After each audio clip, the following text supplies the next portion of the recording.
Bismillahirrahmanirrahim. Assalamualaikum warahmatullahi wabarakatuh.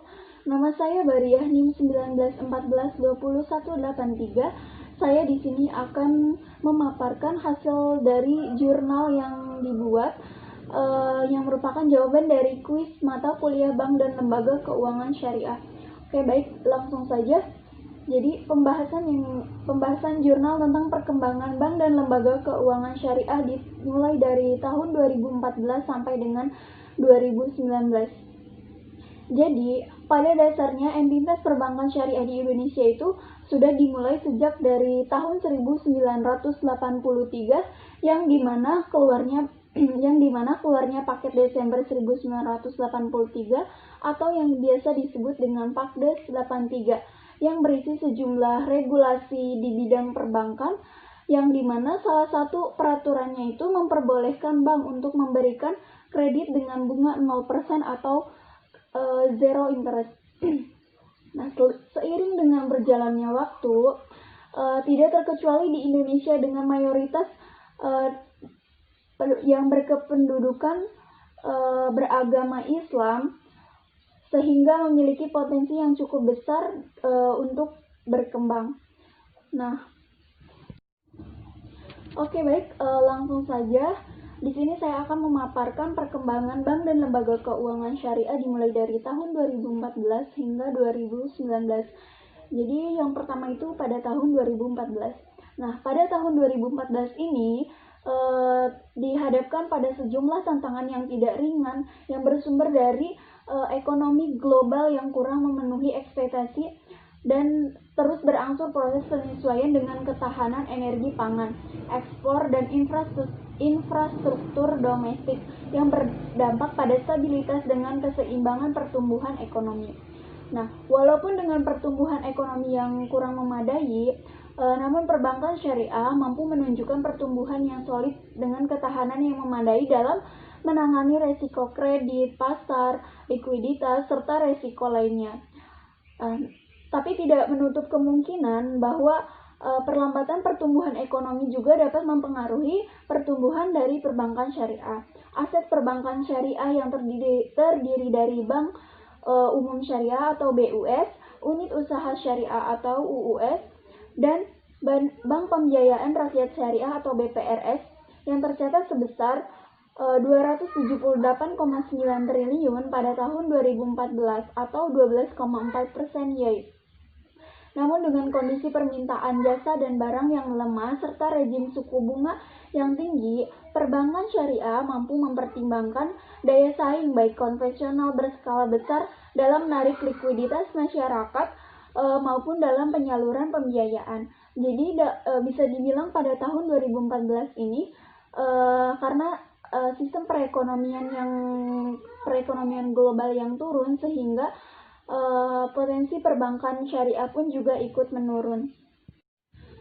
Oke, baik, dilanjut di tahun 2015. Nah, di tahun 2015 ini sejalan dengan perkembangan ekonomi domestik dan global yang masih cenderung mengalami perlambatan. Nah, pertumbuhan perbankan syariah juga cenderung melambat. Nah, pada tahun 2015 ini bisa dibilang pertumbuhan ekonomi yang terendah di dalam kurun waktu 5 tahun sebelumnya. Jadi pada tahun 2015 ini perbankan nasional hanya tumbuh sebesar 9,3%, lebih rendah dibandingkan dengan pertumbuhan pada tahun 2014 yakni sebesar 13,3%. Nah, tingkat pertumbuhan perbankan nasional ini merupakan tingkat pertumbuhan ekonomi terendah dalam kurun waktu 5 tahun. Nah, jadi setelah 2014 cenderung mengalami perlambatan ekonomi, di 2015 ini juga perlambatan ekonomi itu lebih parah dari 2014 ini. Selanjutnya yaitu di tahun 2016. Nah, setelah mengalami perlambatan pertumbuhan ekonomi dalam kurun waktu 5 tahun terakhir ini, ekonomi di Indonesia pada tahun 2016 ini mulai mengalami perbaikan dengan pertumbuhan ekonomi yang tercatat sebesar 5,2%. Nah, walaupun angka pertumbuhan ekonomi ini masih di bawah target pemerintah yaitu 5,20%, namun lebih baik dibandingkan pertumbuhan ekonomi di tahun 2015. Nah, perkembangan positif dari perbankan syariah juga ditunjukkan dengan adanya perbaikan kondisi permodalan bank syariah, peningkatan kualitas pembiayaan yang disalurkan dengan perbaikan tingkat efisiensi serta likuiditas perbankan syariah. Jadi di tahun 2016 ini mulai adanya perbaikan pertumbuhan ekonomi di Indonesia. Selanjutnya yaitu di tahun 2017. Nah, dalam kurun waktu yang 5 tahun terakhir ini, sektor jasa keuangan syariah Indonesia mencatat perkembangan yang semakin baik dan pertumbuhan ekonomi yang semakin baik. Dengan semakin meningkatnya awareness masyarakat terhadap keuangan syariah, industri keuangan syariah tumbuh sebesar 26,97% pada tahun 2017. Nilai aset keuangan syariah Indonesia yang tidak termasuk kapitalisasi saham syariah telah mencapai 1.133,7 triliun atau sekitar 83,68 miliar US dollar. Jadi pada kurun waktu 5 tahun terakhir ekonomi syariah yang mulai membaik. Nah, di tahun 2017 ini juga perkembangan perbankan syariah juga ikut membaik. Selanjutnya yaitu di tahun 2018. Nah, di tahun 2018 ini dengan penyaluran pembiayaan perbankan syariah pada tahun 2018 tumbuh 12,21%, melambat dibandingkan dengan tahun sebelumnya yaitu 2017 yang tumbuh sebesar 15,23%. Perlambatan tersebut disebabkan akibat terfokusnya industri perbankan syariah melakukan konsolidasi untuk melakukan pembiayaan. Jadi di tahun 2018 ini perkembangannya itu perbankan syariah mulai menurun dibandingkan tahun sebelumnya yaitu tahun 2017. Oke, baik, selanjutnya di tahun terakhir yaitu tahun 2019.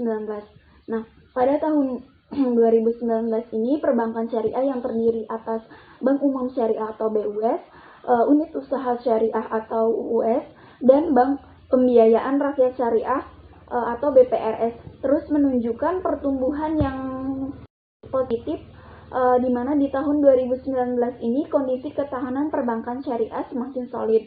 Hal tersebut dapat dilihat dari meningkatnya rasio CAR Bank Umum Syariah atau BUS yang sebesar 20 BPS atau YOY menjadi 20,59%. Sementara itu, fungsi dari intermediasi perbankan syariah berjalan dengan baik. Nah, kinerja dari Bank Pembiayaan Rakyat Syariah yang cukup baik di tahun 2019 juga diikuti dengan tantangan yang dihadapi industri, terutama dengan